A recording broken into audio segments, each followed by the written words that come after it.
Hi kids, how are you? Welcome you all to the online class.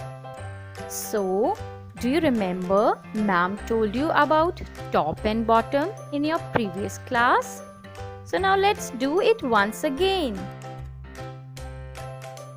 In this picture, bird is on the top of the tree and the cat is at the bottom of the tree. Say top and bottom. Here three pots are there.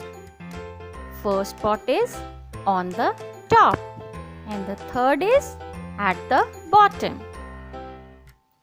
Here you can see a flag.